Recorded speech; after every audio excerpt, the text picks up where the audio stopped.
सल्लल्लाहु अलैहि वआलिहि वसहबिहि वबारिक वसल्लम की बारगाह नाज़ में अक़ीदत व मोहब्बत के फूल नछावर करने के बाद खुदाई ज़ुल जलाल वहदहू ला शरीक का लख बार करोड़ों शुक्र है कि जिस मालिक दो जहान ज़िंदगी में आज फिर हमें एक मरतबा जुम्मतुल मुबारक की बाबरकत घड़ियाँ अता फरमाई। और लख बार करोड़ों शुक्र है उस मालिक दो जहां का जिसने हमें हजूर का उम्मती बनाया। मैं यहाँ ज़िम्नन बात कर देता हूँ, सैयदना प्यारे ईसा रूहुल्लाह, अल्लाह ने इनको नबूवत भी दी है और किताब भी दी है और पैगंबर का ओहदा इन्हें मिला है। इन्हें ईसा रूहुल्लाह कहते हैं। जब उन्होंने इंजील में पढ़ा शान उम्मते मुस्तफ़ा की शान को इंजील के अंदर पढ़ा, सैयदना ईसा रूहुल्लाह ने तो दोनों हाथों को बुलंद करके अल्लाह की बारगाह में अर्ज़ की, मालिक तेरी बारगाह में अर्ज़ करना चाहता हूँ। रब्बे कायनात ने कहा, प्यारे ईसा रूहुल्लाह क्या मांगते हो? नबूवत तुम्हें दी है, रिसालत तुम्हें दी है, किताब तुम्हें दी है, पैगंबर तुम्हें बना के भेजा, नबी रसूल तुम्हें बना के भेजा है। प्यारे ईसा रूहुल्लाह अब क्या मांगते हो? अब कोई पीछे बात रह गई है। अर्ज़ करने लगे, हाँ या रब्बुल आलमीन, एक बात का तलबगार हूँ। जी मांगो, क्या मांगते हो? मालिक मैं चाहता हूँ कि मुझे भी नबी का उम्मती बना लेना। जो आमिना का लाल आने वाला नबी है, अहमद मुस्तफ़ा जो आने वाला है, अहमद मुख्तार जो आने वाला है, शब्बे असरा का दुल्हा जो आने वाला है, यासीन के सेहरे वाला जो आने वाला है, वल्लैल की जुल्फ़ वाला जो आने वाला है, मैं उस नबी का उम्मती बनना चाहता हूँ। तेरी बारगाह में ये तलबगार रखता हूँ, दुआ करता हूँ मालिक मुझे नबी का उम्मती बना लेना, मुझे नबी का गुलाम बना लेना, हजूर का गुलाम बना लेना। मेरे रब ने कहा, प्यारे ईसा रूहुल्लाह हमने तुम्हारी दुआ को कबूल किया। कुर्बे क़यामत प्यारे ईसा रूहुल्लाह आएंगे और नबी का उम्मती बन के आएंगे, पैगंबर और नबी बन के नहीं आएंगे। मैं ये बताना चाहता हूँ, ऐ मेरे दीवानों, ऐ मेरे नबी के मस्तानों, मैं बताना चाहता हूँ तुम इतने खुश नसीब हो। एक दुआ तुमने नहीं की है, एक रात भी रो के तुमने गिड़गड़ा के दुआएं नहीं की है, एक सजदा भी नहीं किया है। अल्लाह ने बगैर सजदे बगैर दुआ के तुम्हें अपने नबी का उम्मती अल्लाह ने बना दिया है। वो पैगंबर थे, वो रसूल थे जिन्हें नबूवत और रिसालत मिली थी, वो दुआएं करते थे नबी का उम्मती बना ले। ओ उम्मतियों बताओ तुमने कोई दुआ की है कि मालिका नबी का उम्मती बना लेना? अल्लाह का ये खास करम है और नबी के गुलामों में हमें पैदा किया है।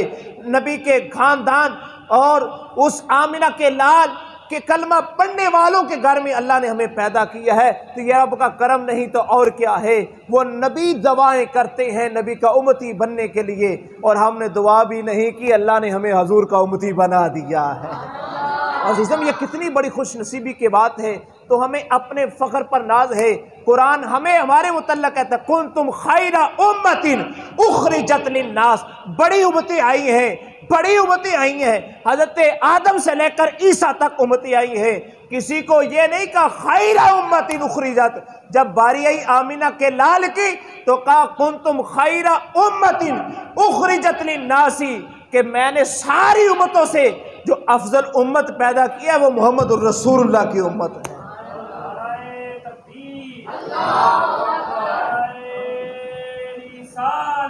या रसूलुल्लाह हक चारा। तो अजीज़म ये रब का करम नहीं तो और क्या है। दुआ भी ना करें तो नबी के उम्मती बने, और फिर इससे बढ़ के और क्या करम हो सकता है कि उस महबूब ने अपने ग़ुलामों के, अल्लाह ने अपने नबी के ग़ुलामों के घर में पैदा किया है। ये अल्लाह का एहसान है। तो बहरहाल मैं अज़ीज़म जो कुरान मजीद फ़ुरक़ान हमीद की आयत करीमा पढ़ी है, रब्बी हबली मिनस सालिहीन, हमें हर शख्स दुआएं करता है कि अल्लाह हमें औलाद दे।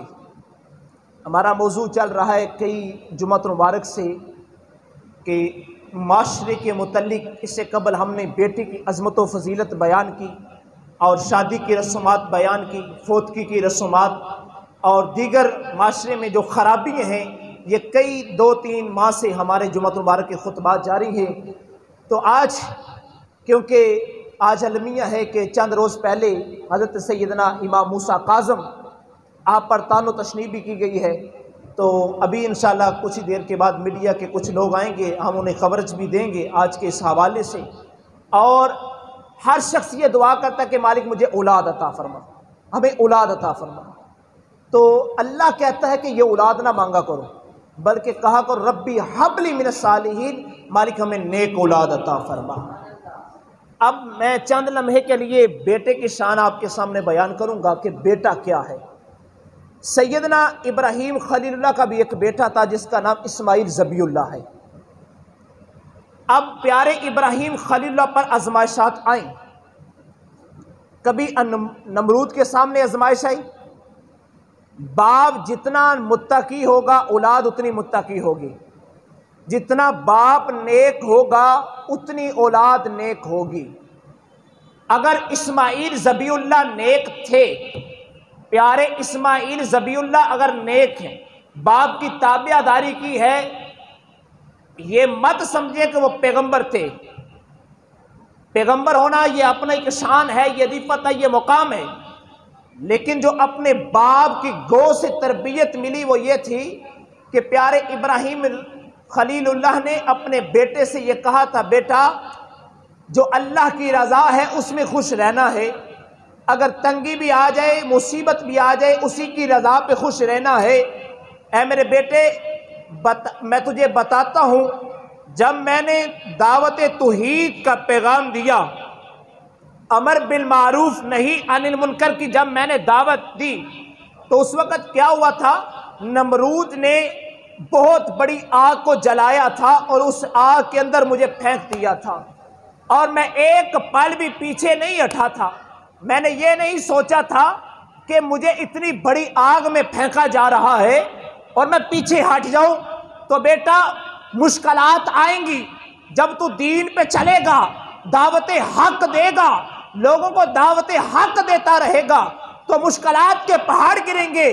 तो मेरे इमामुल अंबिया ने अपनी बेटी सैयदा तय्यबा जाहिदा आबिदा आलिमा फाजिला प्यारी लख्ते जिगर सैयदा फातिमा से भी फरमाया था, फातिमा मेरे बेटे ख्याल रखना, अगर तुम हक पे चलोगी तो तूफान से बढ़ के, तूफान की कितनी रफ्तार होती है, बहुत ज्यादा, का तूफान की रफ्तार से ज्यादा जुल्म के पहाड़ तुम पर गिरेंगे।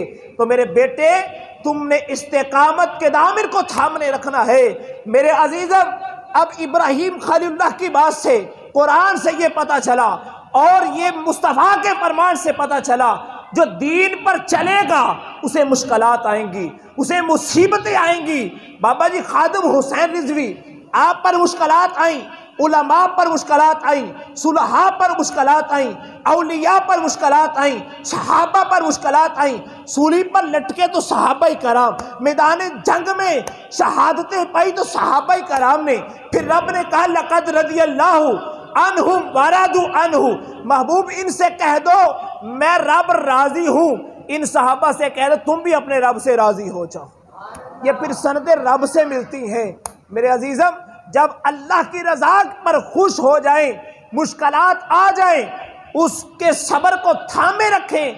फिर रब क्या कहता है, नबी अलैहिस्सलाम इनसे मैं राजी हूँ, इनसे कह दो तुम भी अपने रब से राजी हो जाओ।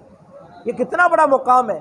हम कहते हैं या अल्लाह राजी हो जा, राजी हो जा, लेकिन कुछ वो लोग हैं जिन्हें रब कहता है मैं तो राजी हूँ, तुम भी अल्लाह से राजी हो जाओ ना। ये कितना बड़ा मुकाम है।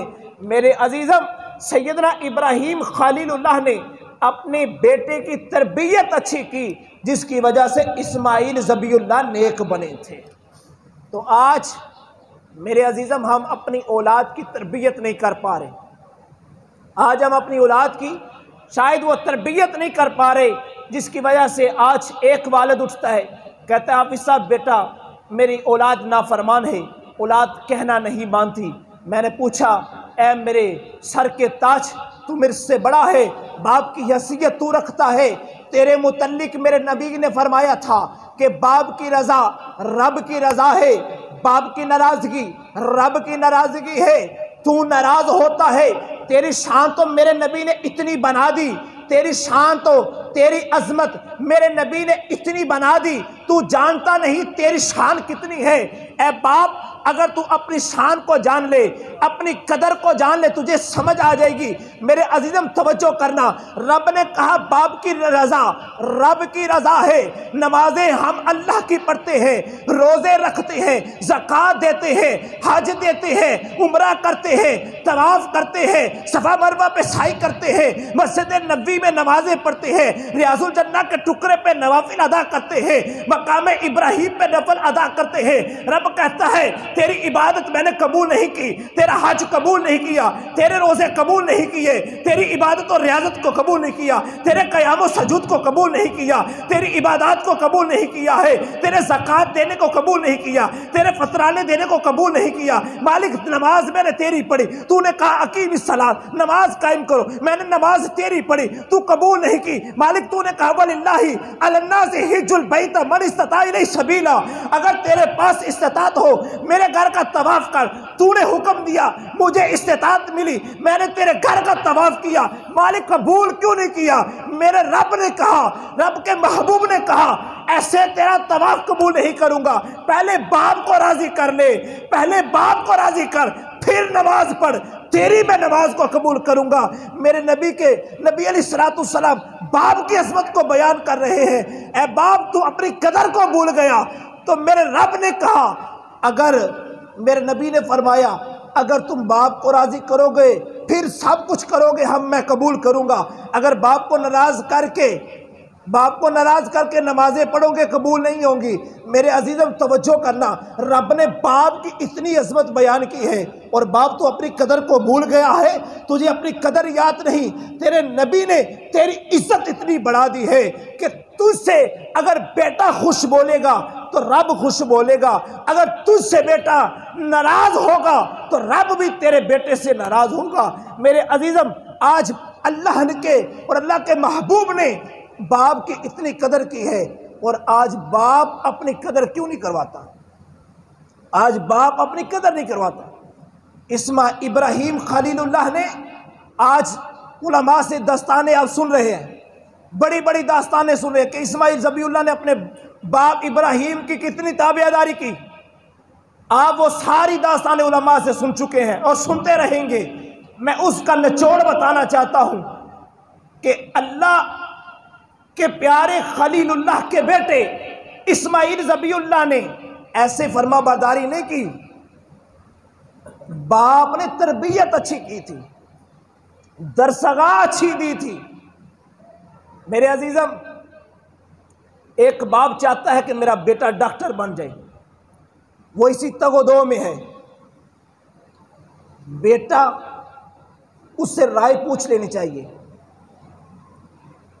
सैयदना इब्राहिम खलीलुल्लाह, मैं कुरान से दलील देता हूँ, आज हम अपने बेटे से पूछते नहीं, बस हमारे दिल की एक मर्जी होती है कि बेटे को डॉक्टर बनाना है, बेटे को इंजीनियर बनाना है, बेटे को वकील बनाना है, बेटे को जज बनाना है। पूरी दौलत खर्च करते हैं, न वो जज बनता है, न वकील बनता है, न डॉक्टर बनता है, न इंजीनियर बनता है। क्यों नहीं बना? तूने उससे राय नहीं ली, उससे पूछा नहीं। सैयदना इब्राहिम खलीलुल्लाह ने ख्वाब देखा, उस ख्वाब में कुछ ऐसा माहौल देखा तो पूछा फंजुर मा तुमरु, बेटे मैंने ऐसे ख्वाब देखा, तेरी क्या राय है, तू क्या कहता है? मैंने फिल मनामी ख्वाब में इस हालत में तुझे देखा है, अब बेटे तेरी राय क्या है? तो इस्माइल ज़बीउल्लाह ने कहा जैसे आपको हुक्म है आप वैसे कर गुजरे। अब बेटे ने बाप की ताबेदारी की है। क्यों की है? कि बाप ने बेटे से राय पूछी है। आज हम तौहीन समझते हैं कि बेटे से पूछें बेटा तेरा मुकाम क्या है। हम अपनी औलाद की जिंदगी तबाह करते हैं। मैं जानता हूं मेरी फील्ड है, टीचर मैं, मेरे पास हज़ारों की तादाद में पढ़ने आते हैं कॉलेज, स्कूल में, यूनिवर्सिटी में। तो अजीज़ा, अब मेरे पास इधर एक बेटा आया हिफ़्ज़ करने के लिए। मैंने उसके वालिद से कहा ये हिफ़्ज़ नहीं कर सकता, इसमें वो क्वालिटी नहीं है। उसने कहा नहीं मैंने हिफ़्ज़ करवाना है। मेरे से लड़ के वो चला गया, बच्चे को भी ले गया। 4-5 मुदारस में उसने दाखिल करवाया, नहीं हिफज कर सका, दाढ़ी मुच्छा गई, बच्चे की जिंदगी तबाह हो गई। अब बच्चे के पास कोई हुनर भी नहीं, कुछ भी नहीं, अब वो क्या करेगा? इसलिए मेरे अजीज़म, हज़रत इब्राहीम खलीलुल्लाह ने में बताया है कि जब तुमने ये चाहते औलाद नेक हो, साले हो, फरमाबरदार हो, तो फिर औलाद से राय ले लिया करो।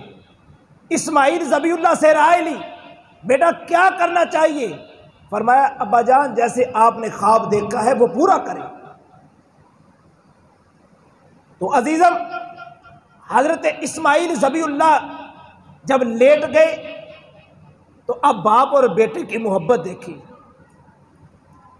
आज 80% कसूर बच्चों का नहीं है, वालिद का है।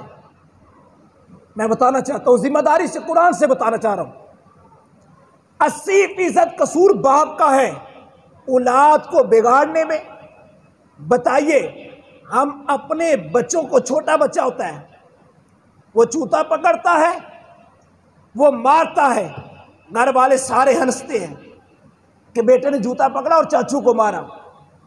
जब उसने छोटी उम्र में चाचू को, तायाबू को, मामू को मारता है, घर वाले सारे हंसते हैं। जब वो बड़ा होता है फिर वो मारता है और सारे रोते हैं। भाई उसकी पैदाइश, जब वो बचपना था, उसने अगर हाथ उठा लिया सारे घर वाले हंसते थे, कितना सोना लगता है मारता हुआ। जब वो बड़ा हुआ फिर वो मारता था, क्योंकि उसकी तरबियत मारने से शुरू हुई है। फिर बच्चा छोटा होता है, वो हाथ में मोबाइल पकड़ता है और बड़ा हसीन लगता है। हम कहते हैं बेटा कितना सोना लगता है मोबाइल, कितनी LCD कितने ध्यान से देखता है।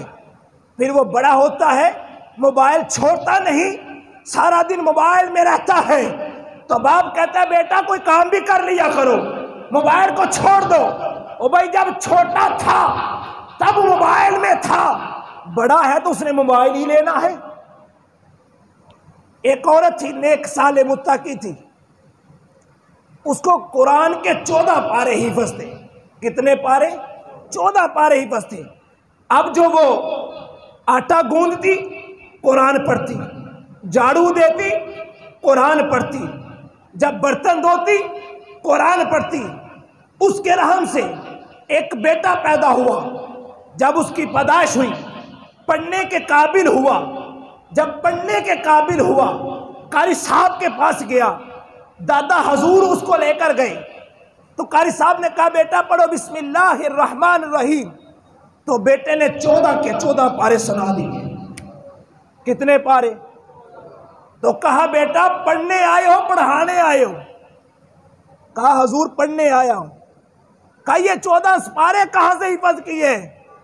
कहा मेरी मां 14 सिपारों की हाफिजा थी, 14 सिपारों की हाफिजा थी।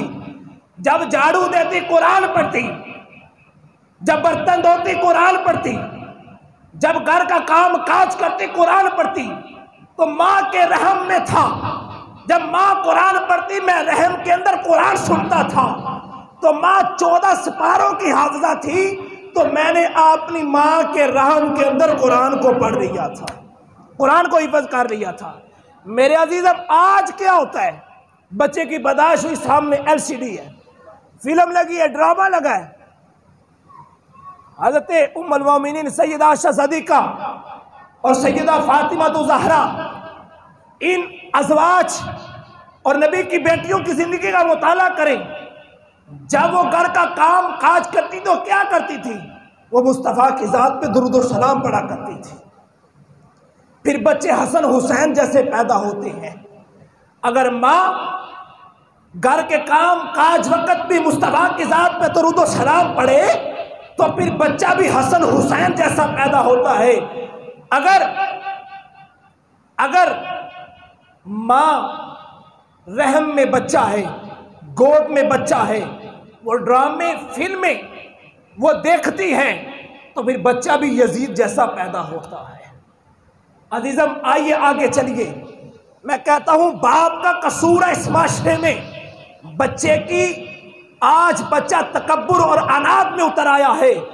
आज बेटा बात मानने के लिए तैयार नहीं है, बाप का कसूर है।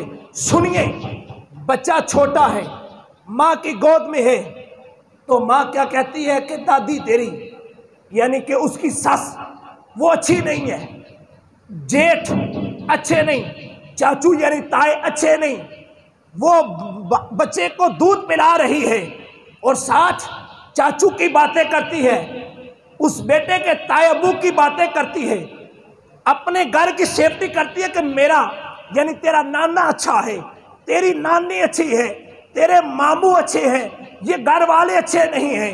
मेरे अजीजम, ये एक साइकोलॉजी है, आइडियोलॉजी है। वो एक तारीखदान ने ये बात कलम की है, साइंसदान ने इसका निचोड़ निकाला है। वल्लाह इज्जत जुल जलाल की कसम, जब बच्चा माँ की गोद में होता है वो एक एक बात को समझता है। ऐ इंसान तू मत समझ, तेरी गोद में तेरा बेटा है, वो बात समझता नहीं। इज्जत जुल जलाल की कसम, अभी उसके ज़हन में कुछ नहीं है, वो खाली ज़हन है। जो तू कहता है वो सुनता है, वो जानता है, वो पहचानता है। माँ की गोद में बच्चा था, माँ ने चुगली की बाप की, माँ ने चुगली की चाचू की, माँ ने चुगली की बेटे के ताए अबू की, माँ ने चुगली की अजीजन रिश्तेदारों की। जब वो बेटा बड़ा हुआ वो चाचे का मुखालिफ हो गया, वो ताए का मुखालिफ हो गया। समझ नहीं आई बेटे को क्या हो गया, ना चाचू को अच्छा समझता है, ना ताए अब्बू को चंगा समझता है, ना अपनी ताई अम्मा को चंगा समझता है, ना चाची को अच्छा समझता है। ये क्या माशरा, कहीं बगाड़ पैदा हुआ। वो तारीखदान लिखता है कि जब ये बच्चा छोटा था उस वक्त ये अपनी इसकी जो माँ थी वो चाची को बुरा कहती थी, ताए को बुरा कहती थी, दीगर रिश्तेदारों को बुरा कहती थी। माँ की गोद से इसने सबक सीखा है। मेरे अजीजम, आइए आगे चलिए, इसमें बताइए किसका कसूर है? बाप का है। अगर बाप अपनी इससे पीछे चले जाए, इसलिए मेरे मुस्तफा ने फरमाया जब तुमने रिश्ता तय करना है तो अच्छी आलिमा फाजिला पढ़ी लिखी ऐसी औरत को तलाश किया करो। आज हम तलाश करते हैं खानदान अच्छा हो, माल हो, दौलत हो, बड़ी फैंसी टेबल औरत हो, बड़ी फैश करने वाली औरत हो, ऐसी औरत को हम तलाश करते हैं अपने बेटे के लिए। जब वो आती है ना तो फिर बिगाड़ पैदा करती है। वो कहती है ए भाई बात ये है मैं इस घर में नहीं रह सकती, मेरा दिल घुटता है, मैं यहाँ इकट्ठे नहीं रह सकती। भाई ये क्या है? जब तूने अपने बेटे का रिश्ता तय किया था, जो तू नूह लेकर आया है, जो तू अपनी बेटी बना के लाया है, वो पहले देखना था वो दीन इस्लाम को जानती है कि नहीं। तूने जब ले आया तूने देखा खानदान अच्छा है, मालो दौलत इसके पास बड़ा है, तूने कहा ये बड़ी अच्छी है, ये तो हमारे घर में सारा जहेज लेकर आएगी। ये जहेज की तोग भी अल्लाह खुदा की कसम ये बड़ी बड़ी लानत है। ये जहेज जो आज हमने स्टार्ट कर दी है ना माशरे में, अगर आप जहेज को देखेंगे तो मैं आपको यकीनन कह दूं कि जहेज जो है ना ये सबसे बड़ी लानत है। आज हमने ये शुरू कर दी है। इस्लाम में बताइए जहेज का तसव्वुर कहाँ है? इस्लाम में जहेज का कोई तसव्वुर नहीं है। हजरत उस्मान गनी रजी अल्लाह ताला अन्हु, आपके हक में 2 बेटियां नबी की आई हैं। कितनी बेटियां? 2। यक्केबादी के 2 बेटियों का निकाह उस्मान गनी के साथ हुआ है। पूरा कोई भी तारीखदान आज तक नहीं, मैंने नहीं पढ़ा ना मैंने सुना है किसी मौलवी से कि हज़रत उस्मान गनी ने कि निकाह में 2 बेटियां मुस्तफ़ा की आई, हजूर ने एक सूट भी नहीं दिया जहेज में, एक रत्ती भर चीज भी नहीं दी, एक कोई चीज भी नहीं जहेज के अंदर दी, जहेज दिया ही नहीं। क्यों? उस्मान गनी के घर में सब कुछ था। जो आप दलील लेते हो कि सैयदा फातिमा को जहेज दिया था, वो अली के घर में था कुछ नहीं। अली के निकाह की दास्तान नहीं पड़ी, कैसे निकाह हुआ था? आपके पास तो कुछ नहीं था, तो अगर वो फिर दिया क्या था? वो जरूरत की चंद चीजें थी। तो मेरे अजीजम, आज हम उस खानदान में बेटे की शादी करते हैं जो मालदार हो। कभी हमने देखा है वो नमाज पढ़ने वाली है कि नहीं, वो कुरान भी सुबह उठने वाली पढ़ने वाली है कि नहीं। फिर लड़ाइयाँ कहाँ से होती है? वो शादी हो गई, वो नूह घर आई, सुबह तहज्जुद के वक्त दरवाज़ा खटखटाया, माँ ने, सस ने जब दरवाज़ा खटखटाया तो वो उठी, उसने कहा क्या हो गया, अभी तो दिन चढ़ा नहीं, मैं तो 10 बजे उठती हूँ। ओ भाई उठ, नाश्ता बना, तेरे शोहर ने काम काज पे जाना है, मुझसे नहीं बनता, मैं तो 10 बजे उठती हूँ। अगर रिश्ते के वक्त तुमने ये देखा होता कि ये बेटी नमाज पढ़ने वाली है, कुरान की तिलावत करने वाली है, तहज्जुद अदा करने वाली है, ऐसी बेटी से निकाह बेटे का किया होता, वो तहज्जुद के वेले उठती और रो के दुआएं करती और तेरे घर को 4 चांद लगाती। मेरे अजीजम, ये बाप का कसूर है जिसने अच्छी जगह निकाह नहीं किया है। और ऐसे आगे चलिए, कल कयामत का दिन होगा, महशर का मैदान, रब्बे कायनात की बारगाह में एक बेटा पेश होगा, उसके नामा इमाल तोले जाएंगे। जब नामा इमाल तोले जाएंगे ना, उसके पास ज़्यादा बदियाँ होंगी, बुराइयाँ ज़्यादा होंगी, नेकियाँ थोड़ी सी होंगी, चंद नेकियाँ उसके पास होंगी। रब्बे कायनात कहेंगे फरिश्तों इसको पकड़ो जहन्नम में फेंक दो। वो कहेगा बेटा या रब्बुल आलमीन मेरी एक बात, मेरी अर्ज़ समाअत फरमा ले। जी बेटा बताओ। या रब्बुल आलमीन, मेरी जिस घर में पैदाइश हुई वो बाप, उसने मुझे मस्जिद का रास्ता नहीं बताया, मदरसे का रास्ता नहीं बताया। खुदा की कसम रोना आता है, वर्कशॉपों में देखता हूं इतने छोटे छोटे बच्चे काम कर रहे हैं। वो कहता बेटा या रब्बुल आलमीन, जिस घर में पैदा हुआ बाप ने मुझे मस्जिद का रास्ता नहीं बताया, स्कूल का रास्ता नहीं बताया, मदरसे का रास्ता नहीं बताया, छोटा था, वर्कशॉप पे काम करता था, मुझे दीन का क्या पता, इस्लाम का क्या पता, कुरान का क्या पता, नमाज का क्या पता, रोज़े का क्या पता। बाप ने तो बताया नहीं, ना बाप ने रास्ता बताया था। मैं तो सुबह उठता था, भैंसों को लेता, खेतों में ले जाता, सारा दिन खेतों में भैंसों को चराता था। रात जब टलती थी, घर में आके उस वाड़े के अंदर भैंसों को दाखिल कर दिया करता, फिर उन्हें चारा डालता करता। ऐसे मेरी जिंदगी का सफर खत्म हो गया। मुझे बताओ या रब्बुल आलमीन, इसमें मेरा क्या कसूर है? अगर मुझे मस्जिद का रास्ता बताया होता, स्कूल का रास्ता बताया होता, मदरसे का रास्ता बताया होता, कुरान दिखाया होता, मौलवी से मुलाकात करवाई होती, कारी के पास बिठाया होता, मुझे कुरान का पता चलता, मुझे दीन इस्लाम का पता चलता। मेरे बाप ने तो मुझे कुछ बताया नहीं। मालिक मेरा कसूर क्या है? रब्बे कायनात ऐलान करेंगे इसका बाप इस मैदान में किधर है?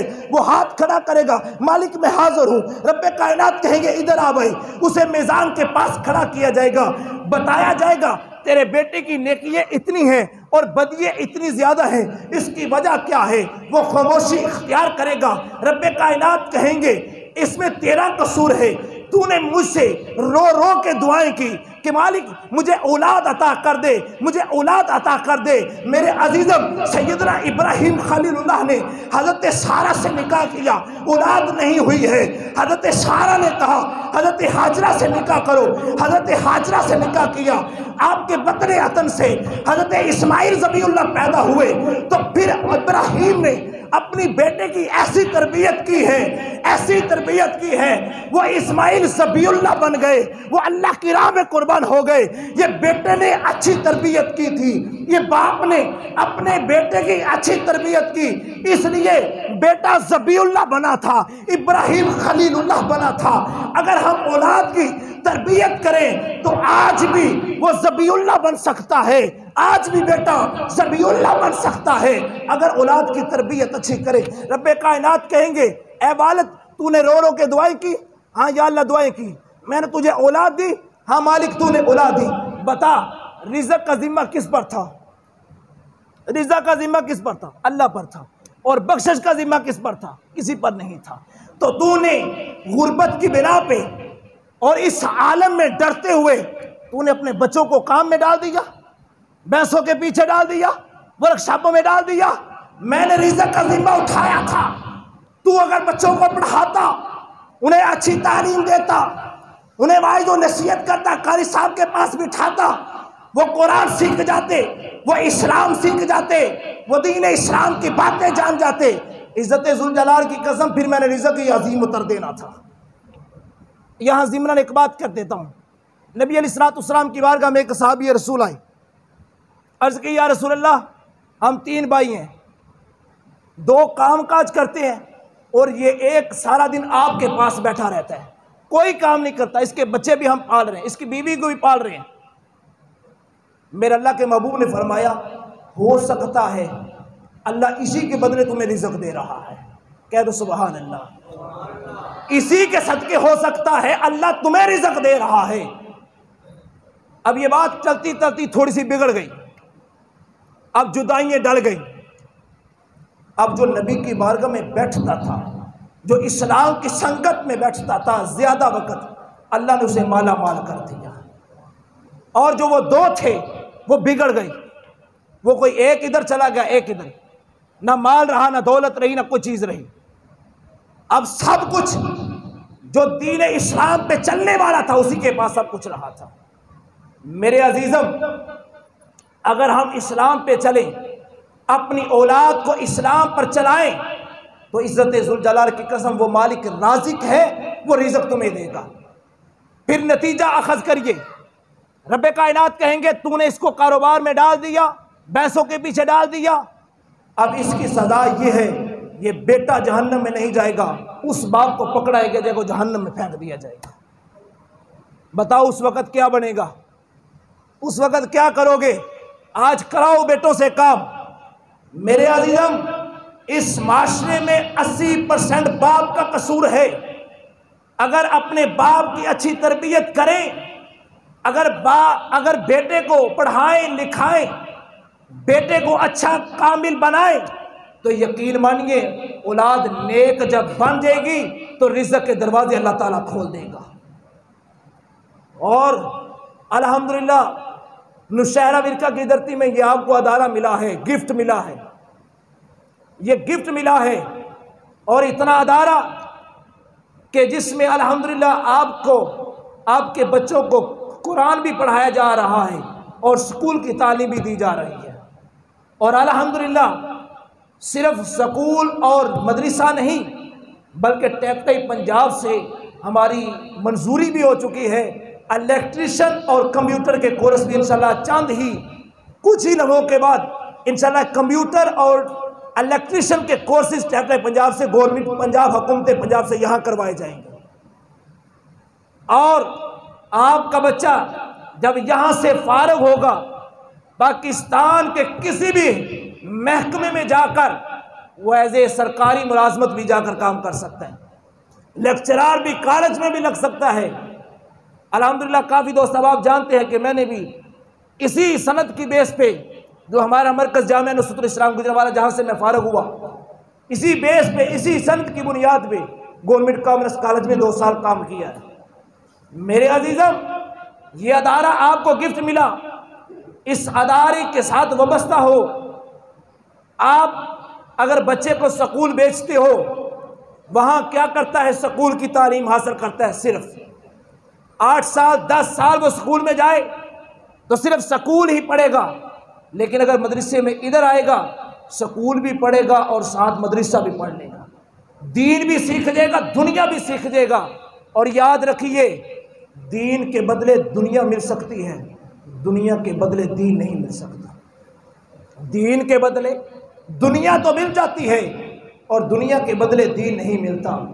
अगर हम अपनी औलाद को, और आज एक और अलमिया ये है, हमारे माशरे में लोगों के ये रुझान होता है कि हम अपने बच्चे को ना बड़ा काबिल बनाएं, और काबिल बनाते क्या होता है, अपनी लाखों की जायदाद उस पर सर्फ कर देते हैं। और आईनी ऐसे वाक़या हुआ था, आईनी आंखों से देखा ऐसे वाक़या हुआ था। हमने उलमा से सुना है कि एक बच्चा, उसे पढ़ाया गया, लिखाया गया, इस काबिल बनाया गया, जब फिर वक़्त आया ना, उसकी घरवाली आई, उसने कहा कि ये जो बाबा है ना खनसता है, तो इसके जो कतरात है ना खांसी के, वो हमारे बर्तनों पे गिरते हैं, हमारे बच्चे बीमार हो जाएंगे, इस बूढ़े को पकड़ो और बाहर कहीं छोड़ाओ। और दूसरी जानब जिसे कुरान का इल्म दिया था ना, वो आखिरी वक्त भी आ गया था, वो बाप के पांव चूमता था। वो कहता, बाप मुझे किधर छोड़ के जा रहा है? तूने तो मुझे पढ़ाया लिखाया, इतना काबिल बनाया, बाप कहीं छोड़ के किधर मुझे जा रहा है? वो बाप के पांव को छोड़ता नहीं, वो उसे पकड़ के रखता है, उसे थमा के रखता है। बाप तुझे जाने नहीं दूंगा। फिर अगर आखिरी वक्त भी आ जाता है, दोनों कैटेगरी देखिए, वो बड़ा पढ़ा लिखा था, अब गुस्ल देना था बाप को। उसने मौलवी साहब से कहा, मौलवी साहब ये गुस्ल तो दे दे मेरे बाप को। अब मौलवी साहब गुस्ल दे रहे हैं। दूसरी जानब जो हाफिज था, उसने अपने बाप को खुद गुस्ल दिया था। अब अंदाजा करिए इस पर कितना पैसा सर्फ किया जो हाफिज बना, और जिसे डॉक्टर बनाया, वकील बनाया, जज बनाया, इस पे कितना पैसा सर्फ किया। अब नहला कौन रहा है? जिस पर चंद टुकड़े खर्च किए थे, जिसे कुरान का इल्म दिया था, वो अपने हाथों से अपने बच्चे को, अपने बाप को नहला रहा है, कफन दे रहा है, चारपाई उठा रहा है। और जनाजा पढ़ाने की बारी आई तो वो खुद आगे खड़ा होकर अपने बाप का जनाजा पढ़ाता है। मेरे अजीजम, जरा बाप हो तुम, बताओ अगर तुम्हारा बेटा दुनिया से जाता है, जो दुख तुम्हें होता है वो किसी और को तो नहीं होता। अगर किसी का बाप चला जाता है, जो दुख बेटे को होता है ना, वो किसी और को नहीं होता। तो जब बेटा आगे खड़ा होकर कहेगा अल्लाहुम्मा ग़फ़िरली हय्यिना व मय्यितिना, वो किस दर्द से कह रहा होगा? वो नडाल होगा, परेशानी में मुब्तला होगा, वो बाप के जाने का गम होगा। वो रो के कहेगा, मालिक बाप को कब्र में बाद में रखूंगा, मेरे बाप की कब्र तो रोशन कर दे। बताओ उस दर्द के साथ मौलवी दुआ करेगा? जो बेटे ने जिस दर्द से दुआ करनी है, जिस मौलवी से तुम जनाजा पढ़वा रहे हो, वो मौलवी इस दर्द से दुआ करेगा? फिर खत्म होता है, भाई क्या तुम्हें दुआ नहीं आती? क्या बाप के लिए तुम दुआ नहीं कर? बताइए, जो बेटा अपने बाप के लिए दुआ कर सकता है, जान ने पूरे कायनात के मौलवी इकट्ठे कर ले, वो उतनी दर्द से मौलवी दुआ नहीं करेगा जिस दर्द से बेटा दुआ करेगा, ऐ अल्लाह मेरे बाप को जन्नत अता फरमा ले। ये दर्द अंदर है, ठोकर लगी है, जो बाप के जाने का जो गम है। मैं तुम्हें ये बताना चाह रहा हूं कि खुदारा अपनी जिंदगी तो जैसे भी है गुजर गई है, तुम्हारे रिश्तेदारी हो गई है। अपने बेटों के हाल पे रहम करो। अपनी औलाद को नेक बनना चाहते हो, इनकलाब पाकिस्तान में चाहते हो, नदाम में मुस्तफ़ा चाहते हो, बच्चा इंग्लैंड जाके पढ़े, अमेरिका पढ़े, वो कैसे मोहब्बत रसूल का दामन दावत कैसे देगा? जितने हैं वुज़रा, जितने हैं वकाला, जितने बड़े लोग हैं, उनके बेटे कहाँ पढ़ रहे हैं? ऑक्सफोर्ड यूनिवर्सिटियों में, बड़े बड़े बाहर अमेरिका में, अंग्लैंड में, बरतानिया में पढ़ रहे हैं। जब हमारी औलाद ने उधर तालीम हासिल करनी है तो फिर इधर कैसे होगी? वो मैं कल ही एक वाक़या पढ़ रहा था। एक माई थी, वो थाने में चली गई, वो पंजाबी थी, उसने पंजाबी में थानेदार से बात की। वो तो इंग्लैंड में पढ़ा था, बरतानिया में पढ़ा था, बाहर के ममालिक में पढ़ा था। उसने कहा कि भाई मुझे तेरी समझ नहीं आती, तू वकील लेकर आ साथ, तू साथ वकील लेकर आ। उसने कहा बात समझ तुझे नहीं आती, वकील मैं करूं? बात तुझे समझ नहीं आती, वकील मैं करूं? वो तुझे समझ नहीं आती, वकील तू कर। आज इस कमजोर उम्मत पर इन गुरबा को कसीटा जा रहा है। मेरे अजीजम, आप तमाम लोग लो तबके से ताल्लुक़ रखते हैं, और याद रखिए मेरे मुस्तफ़ा का साथ उन लोगों ने दिया था जो गरीब थे, जो गरीब थे, जो बिल्कुल गरीब थे, उन्होंने मेरे मुस्तफ़ा का साथ दिया था। अबू जहल बड़ा था, अबू लहब बड़ा था, उतबा शैबा बड़े थे, साथ मेरे मुस्तफ़ा का नहीं दिया। किसने दिया था? बलाले हबशी। मारे किसने खाई थी? बलाले हबशी ने मारे खाई थी। उन सहाबा कराम ने मारी खाई जो गरीब थे। तो इसलिए अपने पाकिस्तान में इनकलाब चाहते हो, इस खित्ते में इनकलाब चाहते हो, निज़ाम मुस्तफ़ा चाहते हो, किसी पे उंगली ना उठाए। मैं हर जुमे में इख्तिताम पे ये ज़रूर कहता हूँ कि खुदारा किसी पे उंगली ना उठाएं। आप अपने गिरबान में देखें। अरे बाप बता, तूने नमाजें कितनी पढ़ी? एक। तो क्या तेरा बेटा 5 नमाजें पढ़ेगा? ऐ बाप बता, क्या तूने कुरान पढ़ा? क्या महीने में, साल में 1 मरतबा कुरान मुकम्मल किया? जवाब नहीं में है, तेरा बेटा कुरान नहीं पढ़ सकता। ऐ बाप बता, क्या तूने अल्लाह की रजा के लिए माल खर्च किया? नहीं, तेरा बेटा कभी अल्लाह के लिए माल नहीं खर्च करेगा। मैं एक वक्त था, मैंने देखा एक बड़ा साहिब था, इलेक्शन का दौर था, मैं मौजूद था, आईनी गवाह हूं, मैंने देखा है। वो माल तकसीम कर रहा है और तकसीम माल करते करते कहता है कि भाई मोर किधर लगानी है इधर। तो मैंने पूछा हजरत साहब क्या कर रहे हो? कहने लगा मैं उशर तकसीम कर रहा हूं। मैंने कहा वल्लाह खुदा की कसम ये तेरा उशर नहीं है। आज हमारे वुज़ारा, आज हमारे जितने बड़े लोग हैं, अगर खैरात करते हैं किसी लालच की बिना पे करते हैं, इनसे वोट लेना है, इनसे भैंसों को चारा डलवाना है, वो इनसे हमने काम लेना है, अल्लाह की रजा के लिए कौन माल दे रहा है?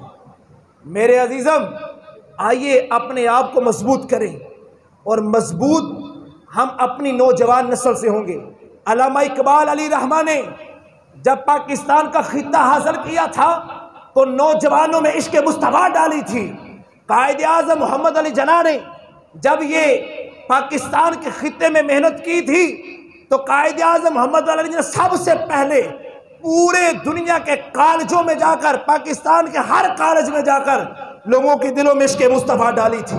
फिर पाकिस्तान किन्होंने हासिल किया था? नौजवान नस्ल ने हासिल किया था। नौजवान नस्ल पहली सब पे खड़ी हो गई, कहने लगी ये सीने तो चीरे जा सकते हैं लेकिन पीछे नहीं हटेंगे। जब बहुत से नौजवान क़याम में पाकिस्तान के वक्त शहीद हुए तो फिर लोग गैर मुस्लिम डर गया। उसने कहा ये कौम पीछे नहीं हटने वाली, ये मौत से डरती नहीं, इनके अंदर शहादत का मुकाम कायदे आज़म ने ऐसा पैदा कर दिया है, हमें लाखों की दर्जन में इन्हें गिरा भी दे, ये एक बार भी पीछे नहीं हटने वाले हैं।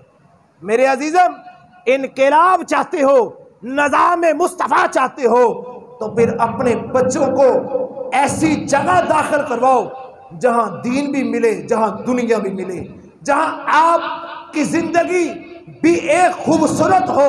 और कल दुनिया से जाना है ना, तो फिर आपकी कब्र पे कोई सूरह फातिहा भी पढ़ने वाला हो। कहीं ऐसा ना हो अपनी औलाद को ऐसी ऑक्सफोर्ड यूनिवर्सिटियों में पढ़ा के कल आपकी कब्र पे दुआ करने वाला भी कोई ना हो। बेटे को पता नहीं होता बाप की कब्र किधर है, वो एक दिन जब दफना के आया उसके बाद कब्रस्तान गया तक नहीं, उसे क्या इल्म होगा। मेरे अजीजम, आज के इस जुमातुल मुबारक के खुतबे का निचोड़ ये है कि मैं अला ऐलान ये कुरान से कह रहा हूँ, अहदीस मुस्तफ़ा से मैंने किया है कि आज माशरे में बेगार औलाद का नाफरमान होना ये औलाद का नहीं है, ये बाप का है। बच्चों को मोबाइल ना दें, बच्चों को तालीम पे फोकस करें, उन्हें उनके हाथों में नेट ना दें। हमें अच्छे लगते हैं छोटे बच्चे, जब छोटे बच्चे अच्छे लगते हैं, हाथ में मोबाइल पकड़ा होता है, खेलते हैं ना, बड़े सोने लगते हैं, लेकिन बड़े होकर बिगड़ जाते हैं।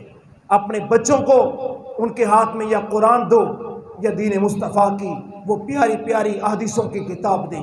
अगर आपका बच्चा अपने हाथ में कुरान पकड़ेगा, अगर आपने हाथ में मुस्तफ़ा की प्यारी प्यारी बातें पकड़ेगा, जब उसकी तरबियत कहाँ से हुई है? कुरान से हुई है, इस्लाम से हुई है, फिर वो सारी ज़िंदगी कुरान के साथ जुड़ा रहेगा।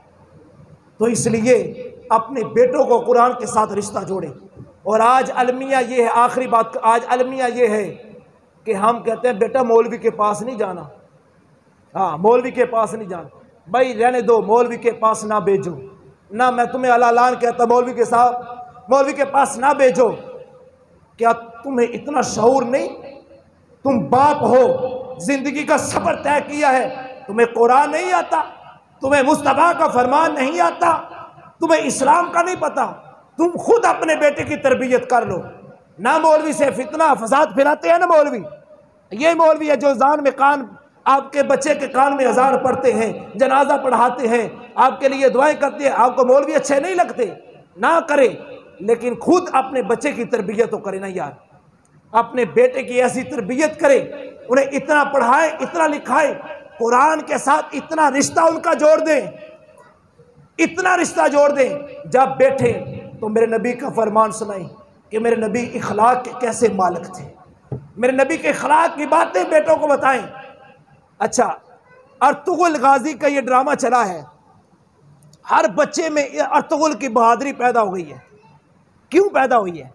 4 दिन लोगों ने अर्तुगरुल गाजी का ड्रामा देखा, हर आदमी अर्तुगरुल बनने के लिए तैयार है। मेरे अजीजम, इसका मतलब है हमारा माशरा सीख सकता है। अगर अर्तुगरुल का ड्रामा दिखा के हर बच्चे के अंदर अर्तुगरुल की बहादुरी पैदा हो सकती है, अगर नबी की बातें बताएं तो नबी की सीरत अपनाने के लिए हमारे बच्चों में बहादुरी पैदा हो सकती है। अगर अर्तुगरुल की वो बहादुरी हर बच्चे में ड्रामा देखने से आ सकती है, अगर सुबह शाम मुस्तफा की सीरत की बातें बताएं तो हजूर की सीरत पर हमारे बच्चे अमल नहीं कर सकते। तो इसलिए अपने बच्चों को नबी की सीरत बताएं, सहाबा की सीरत बताएं, उन औलिया कराम की सीरत बताएं जिन्होंने दीन इस्लाम में ज़िंदगी सर्फ की है। अल्लाह की पाक बारगाह में दुआ है कि मालिक दो जहां हम सबको अमल की तौफीक अता फरमाए।